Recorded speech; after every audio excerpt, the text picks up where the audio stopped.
네, 새벽에 나오신 여러분 환영합니다. 서로 인사하겠습니다. 앞에 옆에 뒤에 계시면 손잡으시면 사랑합니다. 참 잘 오셨습니다. 인사하겠습니다. 네.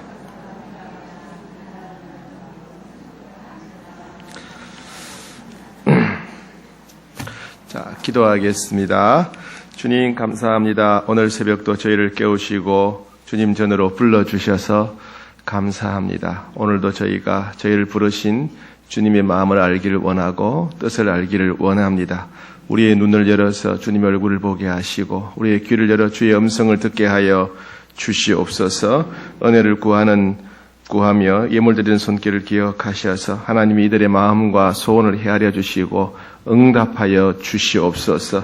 이 땅을 살아가면서 또 2017년을 시작하면서 우리가 어떻게 기도하며 나아가야 될지 가르쳐 주시고 보여 주시옵소서. 예수님 이름으로 기도하옵나이다. 아멘. 우리가 생활하다 보면 여러 가지 삶의 지혜가 필요한 그런 경우들이 있죠. 요즘 계란값이 굉장히 비싸죠. 한 판에 10,000원 가까이 한다고 얘기를 들었는데요. 비싸면 안 먹으면 되죠, 그죠? 예. 근데 계란을 샀는데 이게 신선한지 오래되었는지 잘 모를 경우가 있잖아요. 요즘은 또 이렇게 날짜를 써놓더라고요. 그나마 좀 날 수가 있는데 그 날짜가 지워졌다거나 그러면 이것이 낡았는지 또 새건지 어떻게 구분할 수 있겠습니까? 제가 한 방법을 가르쳐 드릴게요. 이걸 물에 넣어보면요. 계란을 물에 넣으면 신선한 것은 가로로 눕고 3주 이상 되는 것은 세로로 꼿꼿하게 씁니다. 그러니까 물에 넣어보면 금방 안다는 거죠. 그러면 이거 신선한 거구나. 3주만 지나가면 계란이 딱 세로로 씁니다. 좋은 거 배웠죠? 잘 적어 놓으셔야 돼요.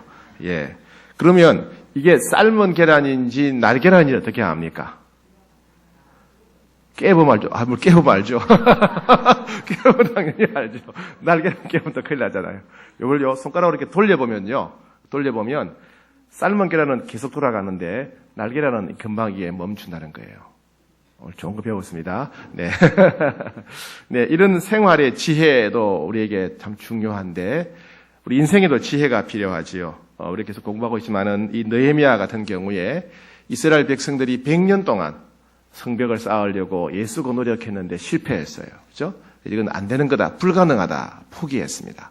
느헤미야는 와서 이 일을 52일 만에 성벽을 완공하는 기적을 일으킵니다. 여기는 비결이 있다는 겁니다. 비결이. 그죠? 비결. 그 중요한 것이 하나가 기도입니다. 기도. 느헤미야의 기도가 이 기적을 일으키는 중요한 비결이었다는 겁니다. 우리는 그 비결을 배우려고 합니다. 그래서 하나님은 느헤미야의 기도를 느헤미야 1장 전체 다 기록해 놓았습니다. 왜요? 이것이 기적을 일으키는 중요한 비결이기 때문에 그렇다는 겁니다. 그래서 우리가 계속 살펴보고 있는데 느헤미야의 기도는 현실에 안주하지 않고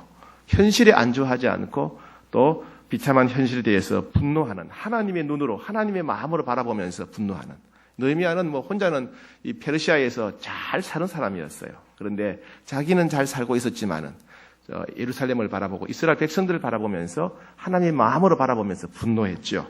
두 번째는 하나님 앞에서 죄를 회개했다. 자신과 백성들의 죄가 하나님의 역사를 가로막는 장애물이었다는 걸 알았습니다.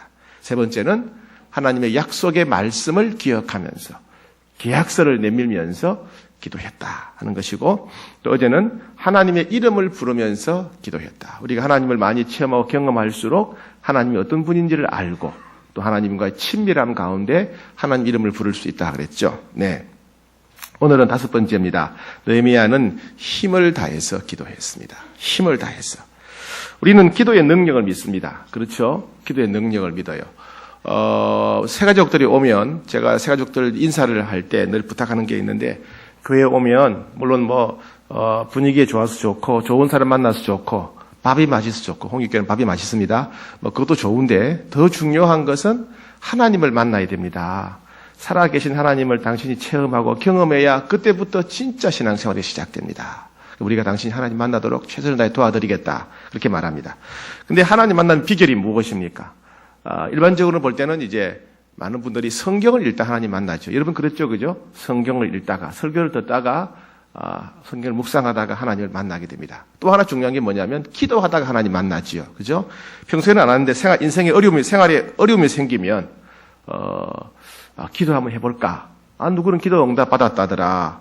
또 기도 응답에 대한 말씀이 생각이 나지요. 그러면 이제 긴가민가 하면서 기도하게 됩니다. 기도하다 보니까 응답이 생기죠. 특히 새 가족들이 초신자들이 기도할 때 응답이 빠른 것 같아요. 그죠? 여러분 그렇게 안 느끼십니까? 안 느껴요? 네, 잘 보세요. 새 가족들이, 특히 아이들이 기도할 때요, 하나님 응답 빨리 해주시는 것 같아요. 하나님이 아마 그들을 더 사랑하셔서 그러신 것 같아요. 그래서 기도 응답을 체험하게 되면, 야, 기도하면 되네? 기도하면 응답하시는구나? 하나님 살아 계시구나? 이런 생각이 들죠? 그럼 기도 응답이 이제 반복되어질수록, 그죠? 야, 정말 하나님 살아 계시구나. 하나님 정말 내 기도를 들으시는구나. 그런 확신을 갖게 되지 않습니까? 사도 요한이 천국에 다녀봤죠. 그죠? 천국에 가보니까 하나님이 계시고 예수님이 계신 보좌에 나아갔는데 천사가 금향로에 향기를 가득 담아오는 거예요.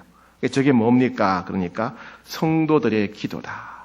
성도들의 기도를 향처럼 가득 담고 하나님 보좌 앞에 딱 두는 겁니다. 금제단 앞에. 향연이 성도의 기도와 함께 천사의 손으로 하나님 앞으로 올라가는지라.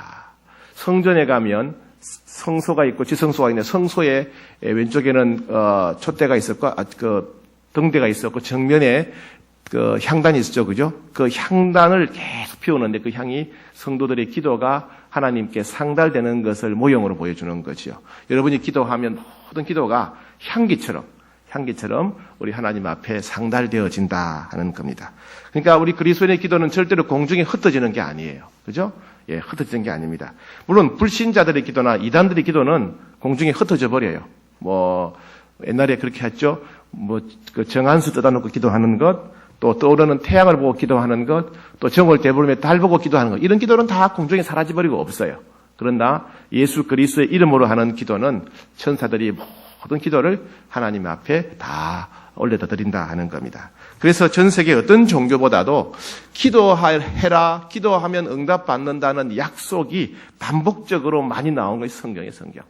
어떤 종교가 비교할 수 없을 만큼. 왜요? 기독교가 참 종교니까. 왜요? 기도하면 반드시 하나님이 들으시고 응답하시기 때문에 그렇습니다. 기도하면 응답받습니다.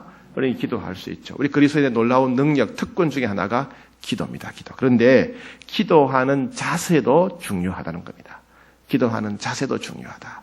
그래서 느헤미야는 그것을 보여줍니다. 자, 4절 여기 같이 읽겠습니다. 시작.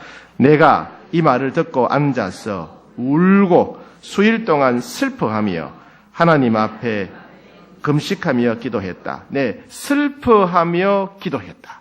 느헤미야는 슬퍼하며 울면서 기도했다. 울고 슬퍼하면서 기도했다. 예, 기도할 때는 항상 울어야 된다. 이런 게 아니라 이 울면서 기도했다는 말은 마음을 다 토하면서 기도했다.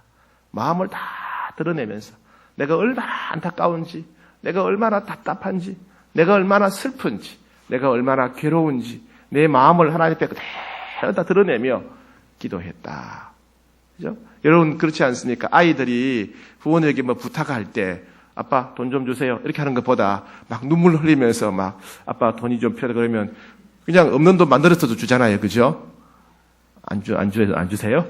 그죠? 예. 아이들이 울면서 하면 더 그렇죠. 예. 우리 대화할 때도, 대화 내용을 전하는 것도 중요하지만은 진실한 마음을 표현할 때 상대방이 더 잘 설득되지 않습니까? 마음을 잘 표현하는 게 중요한데 우리 하나님 앞에서도 우리의 마음을 다 토하면서 표현하며 기도하는 게 중요하다는 겁니다. 두 번째는요, 금식하며 기도했다. 금식하며. 이거 무서운 거예요.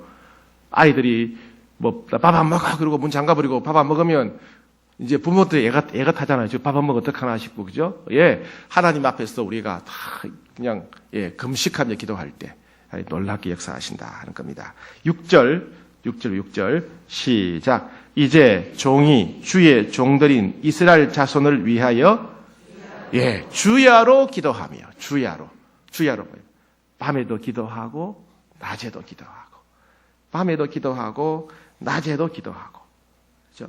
자, 그 다음에, 1장 1절 보니까, 하가랴의 아들 느헤미야의 말이라. 아닥사스다 왕 제 20년 기슬러월에, 기슬러월이래, 기슬러월은 우리가 뭐라면 한 11월, 12월쯤 돼요. 겨울이에요, 겨울. 11월, 12월. 자, 그 다음에 2장 1절. 아닥사스다 왕 제 20년, 같은 20년이죠? 네, 니산월은 우리 식으로 말하면 한 3월, 4월쯤 됩니다. 그러니까 11월, 12월부터 3월, 4월까지니까 한 4개월 정도를 계속 기도했다 그래요. 기도했다. 그러니까 포기하지 않고 계속 기도했다. 포기하지 않고 하나님이 응답하실 때까지 계속 기도했다. 이런 말이에요. 자, 그 다음에 1장 11절. 1장 11절 시작. 주여 구하오니 귀를 기울이사 종의 기도와 주의 이름을 경외하기를 기뻐하는 종들의 기도를 들으시고 오늘 종이 형통하여 이 사람들 앞에서 은혜를 입게 하옵소서 하였나니 그때 내가 왕의 술간언이었다. 예, 왕의 술간언으로서, 그러니까 이 왕이 뭐냐면 그 당시에는 암살이 많았기 때문에 왕에게 술을 바치는 사람이 먼저 이제 술을 먹어보고 왕에 바치는데 술간언이었다. 자기가 직장이죠, 직장 일을 하면서도 계속 기도했다 말입니다. 일하는 중에도 기도했다. 길을 가면서도 기도하고 일하면서도 기도했다. 기도 시간을 정해놓고 기도했다. 그런 말입니다. 2장 4절, 5절. 2장 4절 시작. 왕이 내게 이르시되 그러면 네가 무엇을 원하느냐 하시기로 내가 곧 하늘의 하나님께 묵도하고 왕에게 아뢰되. 여기까지 합시다. 네, 왕이 물었어요. 그럼 내가 너한테 뭐 해주면 좋겠느냐? 묻자. 왕이 물으면 빨리 대답해야 될 거 아니에요, 그죠? 왕이 묻는데 머뭇거리거나 그러면 안 되잖아요. 왕이 묻는데 그 순간적인 틈을 이용해서 기도하고. 어떻게 기도했겠어요? 하나님 도와주세요. 하나님 어떻게 말할까요? 이렇게 대화 중에도 대화하면서도 순간적으로 기도하면서 했다 합니다. 참 느헤미야가 훌륭하죠, 그죠? 대화 중에도 왕 앞에서 대화하는 중에도 기도하고 답을 했다. 이런 모습이 참 훌륭한 모습이죠. 우리 이런 느헤미야의 모습 우리가 본받아야 된다 하는 겁니다. 마음을 다 토하면서 기도하고, 때로는 금식하면서 기도하고, 그리고 밤에도 기도하고, 낮에도 기도하고, 일하면서도 기도하고, 응답받을 때까지 계속 기도하고, 심지어 대화하면서도 기도하는, 정말 기도의 우선순위를 두고 기도하는 이런 모습을 우리가 가져야 된다는 겁니다. 이 기도는요, 이런 기도는 이 마음의 표현이죠. 하나님이 반드시 응답하신다는 확신이 있을 때, 확신이 없으면요, 한두 번 기도하고 맙니다. 그죠? 확신이 없으면 한두 번 기도하고 말죠. 이 확신이 있기 때문에 계속 기도합니다. 이와 같이 기도 자세는 그 사람의 간절한 마음의 표현이고 믿음의 표현입니다. 기도는 그 사람의 마음의 표현, 얼마나 간절히 원하는지 마음의 표현이고, 기도는 그 사람이 정말 기도 응답을 믿는지 믿음의 표현이라고 할 수 있어요. 기도는 그 사람의 마음의 표현이고 믿음의 표현이다. 기도하는 자세는 그 사람의 마음의 표현이고 믿음의 표현입니다. 사무엘상 1장에 보면 한나 이야기가 나오죠. 한나가 부인인데 부인이 두 명이죠, 그죠? 다른 부인나는 아들이 많았어요. 그런데 자기는 아들이 없으니까 늘 구박을 당하고 또 서럽죠. 자녀 못 낳는 여성들의 어려움이 얼마나 힘들었겠습니까? 늘 괴로워하다가 결심하고 하나님 전에 나와서 기도하지요. 그죠? 기도하는데 사무엘상 1장 10절 보니까 한나가 마음이 괴로워서 여호와께 기도하고 통곡했다. 그러니까 통곡하면서 기도했다. 하나님 앞에 통곡하면서 마음을 토하면서 기도했다. 그랬더니 사무엘상 2장 21절에 여호와께서 한나를 돌아보시사 그로 하여금 임신하여 세 아들과 두 딸을 낳게 했다. 세 아들과 두 딸. 그리고 사무엘과 같은 위대한 하나님의 사람을 낳았다는 겁니다. 그죠? 하나님 앞에서 마음을 토하면서 통곡하며 기도했던 일이 됩니다. 열왕기상 17장에 보면 사렙다 과부의 아들이 죽는 사건이 있습니다. 아들이 죽었으니까 얼마나 끔찍하겠어요. 과부의 아들이 죽었으니까. 과부의 아들은 남편 같은 역할을 하는데 여성의 그 생존권이 걸리는 문제예요. 그런데 아들이 죽었을 때 엘리사는 그 아이를 안고 방에 들어가서 그 위에 자기가 엎드려요. 왜 그렇게 합니까? 내가 죽을 것 같다. 과부의 아들이 죽으니까 과부는 자신이 죽은 것처럼 절망하니까 하나님, 이 아들이 죽으면 과부가 죽습니다. 이 아들이 죽으면 과부가 죽습니다. 저도 죽을 것 같습니다. 그래서 자신의 몸과 그 아이의 몸을 함께 합쳐서 기도합니다. 왜요? 죽을 것 같은 괴로움을 느끼면서, 죽을 것 같은 고통을 느끼면서, 그 고통을, 우리가 살아도 그럴 때가 있잖아요. 내가 죽을 것 같다. 내가 지금 죽을 것 같습니다. 그 죽을 것 같은 그 마음을 기도를 통해서 표현했어요. 또 누가복음 18장에 보면 세리 이야기가 나오죠. 이 세리는 참 무시를 당합니다. 로마 편을 든다고 매판업자라고 이 나라를 팔아먹은 인간이라고, 피도 눈물도 없는 인간들이라고 그 당시에는 비판하고 무시당하고 그런 사람인데, 근데 이 세리가 멀리 있어서 눈을 들어 하늘을 쳐다보지 못하고 가슴을 치며 이르되 하나님이여 불쌍히 여기소서, 나는 죄인으로소이다. 이렇게 가슴을 치면서 기도했어요. 왜요? 왜 그랬습니까? 세리로서 당하는 서러움 때문에, 세리로서 당하는 그 괴로움 때문에, 그 슬픔 때문에, 우리가 알지 못하는 여러 가지 억울함 때문에 가슴을 치면서, 혹은 자기의 죄 때문에 가슴을 치면서 기도했는데, 하나님 이승이 말씀하시기를 이제 저 바리새인이 아니고 이 사람 세리가 어렵다 하심을 받고 집으로 돌아갔다. 예, 가슴을 치면서 기도했던 거죠. 그 다음에 우리가 지난번에 특세 때 살펴봤던 야곱 같은 야곱은 이제 형이 자기를 죽이려고 해서 도망가지요, 그죠? 그러다가 수십 년 지난 다음에 이제 고향으로 돌아오는데도 형 에스가 수십 년 전에 원통함을 잊지 않고 동생을 죽이려고 병사 300명을 거느리고 달려오지요. 이제 꼼짝달싹 못하고 죽는 거예요. 병사들 300명이 달려오니까 도망갈 수 없고 피할 수가 없죠. 그때 야곱이 야복강에서 기도하는데 처음에는 자기 생각을 포기하지 못해요. 어떻게 할까, 이렇게 할까, 저렇게 할까, 온갖 계획을 다 세우지요.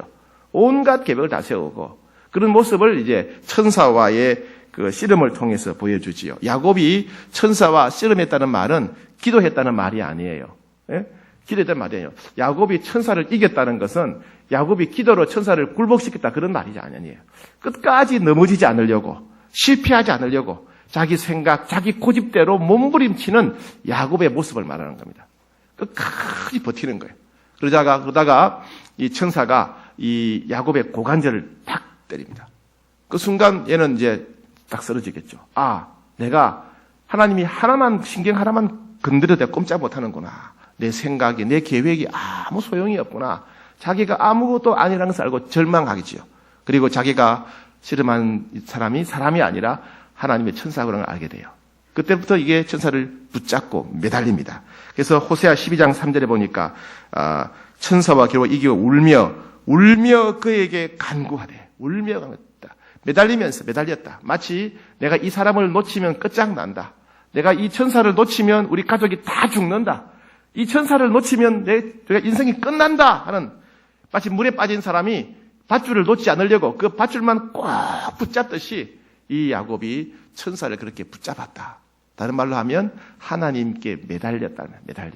하나님이 저를 도와주지 않으시면 저는 끝장입니다. 하나님이 제 기도에 응답하지 않으면 제 인생은 망합니다. 끝장입니다. 물에 빠진 사람이 구명줄을 놓지 않으려고 그걸 꼭 붙잡듯이 그렇게 야곱이 매달릴 때, 우리가 하나님께 매달릴 때 역사가 나타난다는 겁니다. 그때 어떤 일이 벌어집니까? 야곱을 죽이려고 오던 형 에서가 동생을 보고 울지요. 그죠? 내 동생아. 동생을 죽이려고 오는 와중에 하나님께서 야곱의 기도를 들으시고 형 에서의 마음을 바꾸어 주신 거예요. 그래서 내 동생아 하면서 울죠. 그랬더니 야곱도 뭐라고 그럽니까? 예? 야곱도 내가 형님의 얼굴을 배운 적 하나님의 얼굴을 본 것 같습니다. 예. 왜? 자기 기도를 들으신 하나님이 역사하신 증거가 형의 얼굴에 있는 거예요. 웃는 얼굴에. 동생을 기뻐하는 얼굴에. 그죠? 예. 이와 같이 야곱처럼 하나님을 이기려고 하지 말고, 하나님을 이기려고 하지 마세요. 내 뜻대로 해야 됩니다. 하나님을 설득하려고 하지 마세요. 내 계획대로 해야 됩니다. 내 원대로 해야 됩니다. 하나님을 이겨먹으려고 해서는 안 됩니다. 하나님 앞에 내려놓고 오직 하나님께 매달리는 자세를 가져야 됩니다. 우리 에레미야를 보면요, 참 에레미야는 어려운 시대를 살았어요. 우상 숭배로 가득한 시대. 그죠? 우상 숭배로 가득한 시대. 불순종이 그냥 완전히 굳어질 대로 굳어져 버리는 그런 시대. 죄악이 가득한 시대. 그 가득한 시대에 이 에레미야는 하나님을 만났습니다. 그 마음이 이렇게 표현되어 있어요.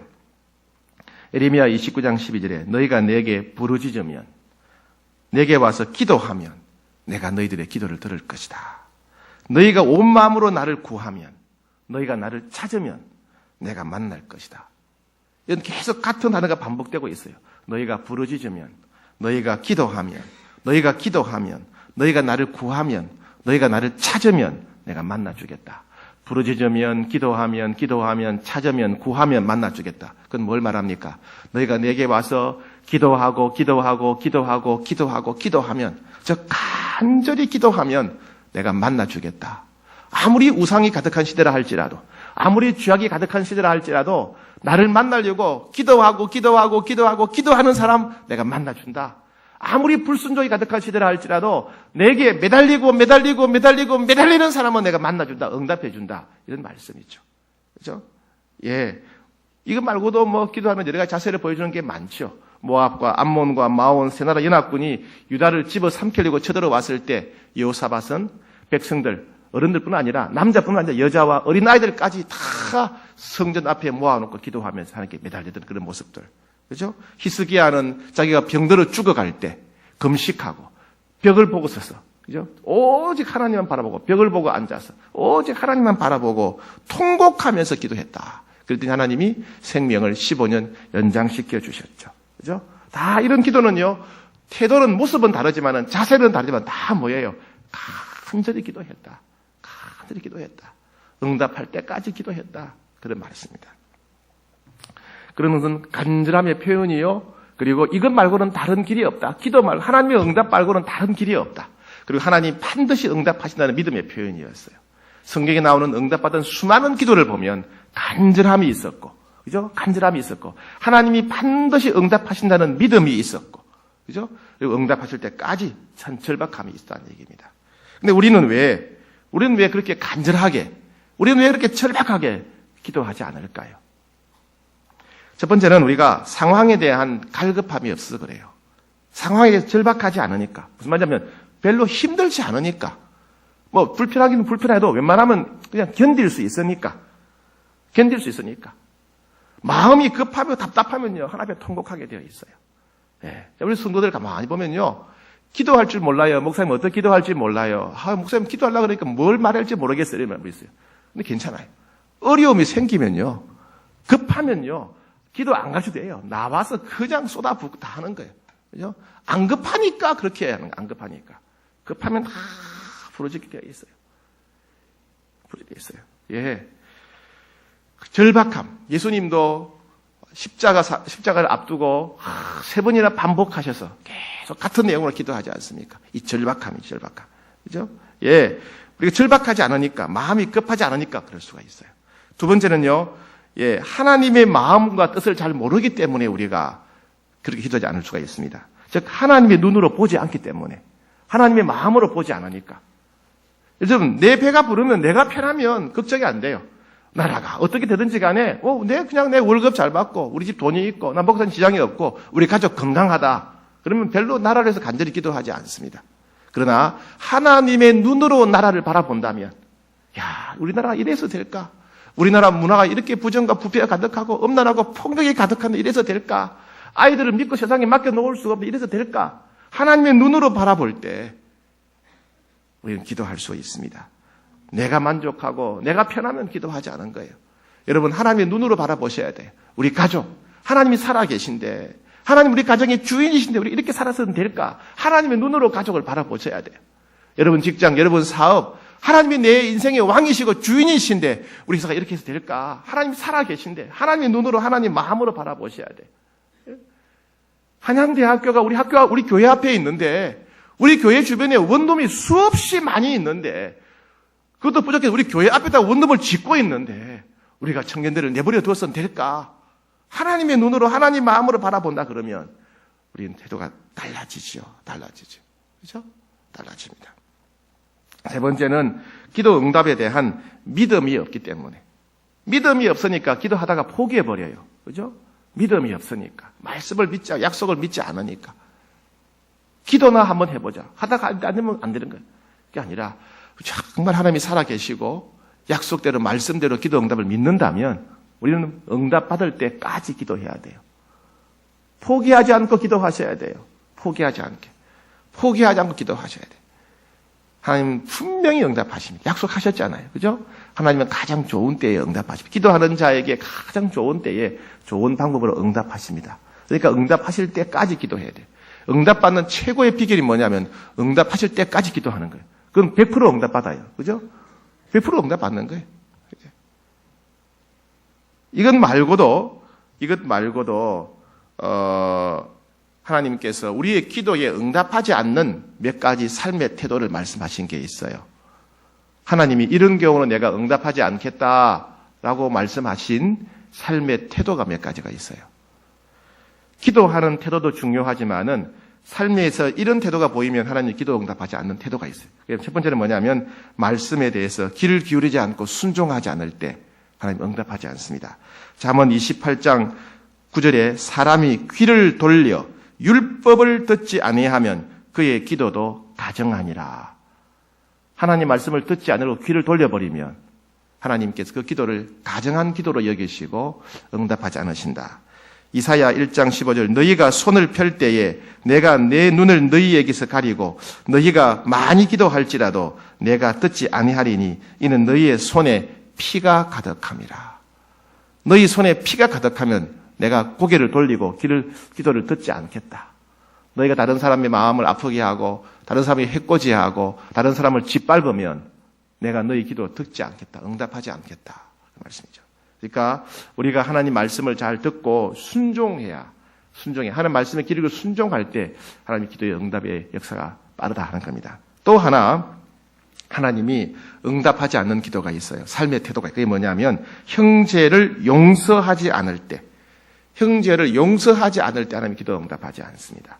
여러분 우리가 기도할 때 좋은 태도, 좋은 마음으로 기도하는 것도 중요하지만은 하나님이 기뻐하시지 않는 하나님의 기도를 거절하시는 그런 태도를 가지면 안 되지 않겠습니까? 그중에 하나가 형제를 용서하지 않으면 마가복음 11장 24절에 보면 이렇게 말씀하시죠. 24절에 그러므로 내가 너에게 말하니 무엇이든지 기도하고 구하는 것은 받은 줄로 믿어라. 그러면 너에게 그대로 되리라. 너희가 무엇이든지 기도하는 것은 받은 줄로 믿어라. 받은 줄로 믿어라. 너희가 믿으면 그대로 된다. 또 약속하셨어요. 너희가 기도할 때 무엇이든지 기도한 것은 받을 줄로 믿어라. 주님이 약속했습니다. 믿어라. 그런데 바로 그 다음에 25절에 바로 이어서 뭐라 했냐면 서서 기도할 때에 아무에게 혐의가 있거든 용서하라. 그리하여야 하늘에 계신 너희 아버지께서 허물을 용서하고 사하여 주시리라. 너희가 용서해야 된다. 용서할 때 하나님이 너희 죄도 용서하고 기도 응답해 주신다. 이런 말씀이죠. 하나님은 우리가 무엇인지 구하면 응답하십니다. 그런데 우리가 형제와 자매를 용서하지 않는다면 우리 기도가 응답하지 않는다는 겁니다. 우리가 형제와 자매를 용서할 때 하나님도 우리를 용서하시고 우리 기도에 응답하신다. 얘기입니다. 여러분 새해 시작되었는데 용서하시고 시작하셔야 됩니다. 새해를 용서하시고 시작하세요. 마음에 품지 마세요. 예? 끝까지 두고 보자 이러지 마세요. 이건 내가 용서 못한다. 그러지 마세요. 용서하셔야 돼요. 용서하셔야 하나님도 우리를 용서하시고 우리의 기도에 응답하신다는 말씀이죠. 자, 다시 한번 돌아봅시다. 우리 느헤미야는요, 울면서, 통곡하면서, 자기 마음을 토하면서 기도했어요. 토하면서. 그리고 금식하면서, 생명을 놓고 기도했어요. 그리고 밤낮으로 기도하고, 4개월 동안 계속해서 응답받을 때까지 기도했고, 이 4개월이 중요한 게 아니에요. 응답받을 때까지 기도하고, 일하면서도 기도하고, 대화 중에서도 기도하고, 그런 너무나 간절히 기도했어요. 너무나 간절히 기도했어요. 자기는 편했어요. 자기는 나라의 2인자로서, 세계 최강대국의 2인자로서 아무런 아쉬운 게 없었어요. 그러나 하나님의 마음, 하나님의 눈으로 바라볼 때 하나님께서 정하신 성전, 예배드리는 성전이 있는 예루살렘이 그렇게 파괴되는 것을 눈뜨고 볼 수가 없었어요. 하나님이 선택한 백성, 이스라엘 백성들이 그렇게 짓밟히는 것을 도저히 참고 견딜 수가 없었습니다. 느헤미야는 하나님께서 예루살렘 성전을 통해서 예배받기를 원하시고 성전에서 이스라엘 백성들의 기도에 응답하기를 원하시고 이스라엘 백성들을 향한 하나님의 계획을 이루시기를 원하신다는 것, 우리 하나님은 사랑의 하나님이고 아브라함과 약속하신 것 절대로 변치 않는 신실하신 하나님을 너무나 잘 알았습니다. 그 하나님은 기도하고 구하는 자에게 반드시 응답하신다는 것을 알았습니다. 하나님은 한번 약속하시면 반드시 이루신다는 것을 믿었습니다.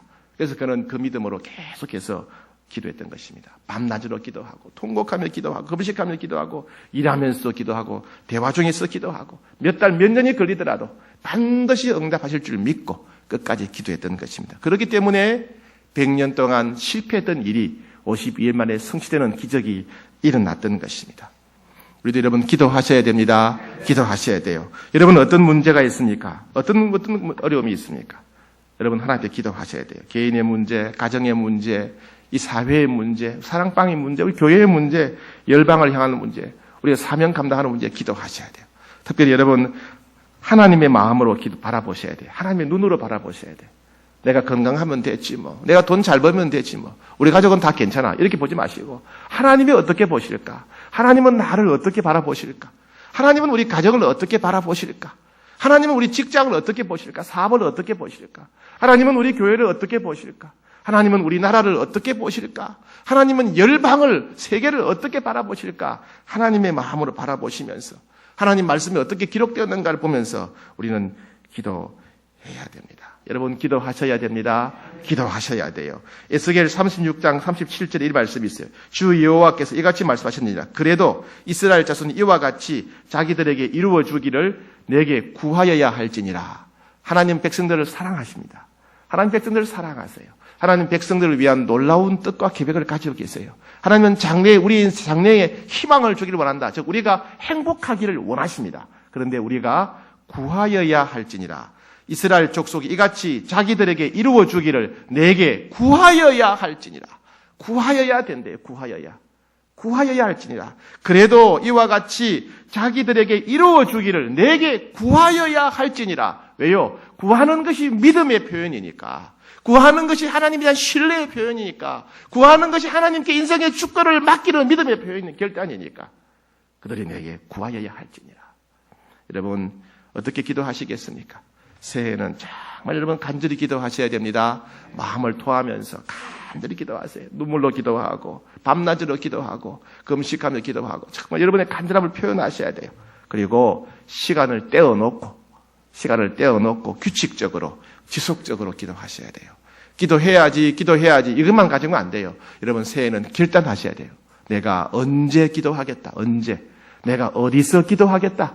내가 언제 어디서 어떻게 기도하겠다. 구체적으로 결단하셔야 돼요. 구체적으로 결단해야 변화가 있습니다. 그죠? 구체적으로 결단하고 진짜 기도해야 역사가 있는 것입니다. 그리고 항상 기도하셔야 돼요. 교회에서만 기도할 것이 아니라 직장에서 일하다가도 기도하고 거래처 사람 만날 때도 기도하고 그죠? 힘든 사람, 어려운 상황 만났을 때도 기도하고 강도를 만났을 때도 기도하고 사기꾼을 만났을 때도 기도하고 모든 상황에서 여러분 기도하셔야 됩니다. 응답하실 때까지 포기하지 않고 기도하셔야 돼요. 응답하실 때까지. 그리고 특히 하나님이 금하신 게 있죠. 기도 응답이 않는 경우 말씀에 불순종하면 안 되죠. 말씀에 귀를 기울이며 기도하고 용서하면서 기도하고 장애물 없어야 되겠습니다. 특별히 여러분 성령의 인도하심을 따라 기도하셔야 됩니다. 우리는 마땅히 구할 바를 알지 못해요. 그죠? 우리는 내 뜻대로 구하기가 쉬워요. 그래서 성령님 어떻게 기도해야 됩니까? 성령님은 우리가 바른 기도를 할 수 있도록 우리를 가르쳐 주시고 일깨워 주십니다. 무엇을 구해야 될지 가르쳐 주시죠. 그래서 여러분 성령의 음성을 귀를 기울이며 기도하시는 여러분 되셔야 됩니다. 2017년 기도 응답이 가득하기를 축복합니다. 그동안 오랫동안 응답되지 않아서 너무나 답답하고 애를 태웠던 일들 2017년 여러분 기도를 통해서 기적이 일어나고 역전이 일어나기를 축복합니다. 느헤미야 기적이 우리의 기적이 되기를 축복합니다. 우리 함께 찬양하고 기도하겠습니다.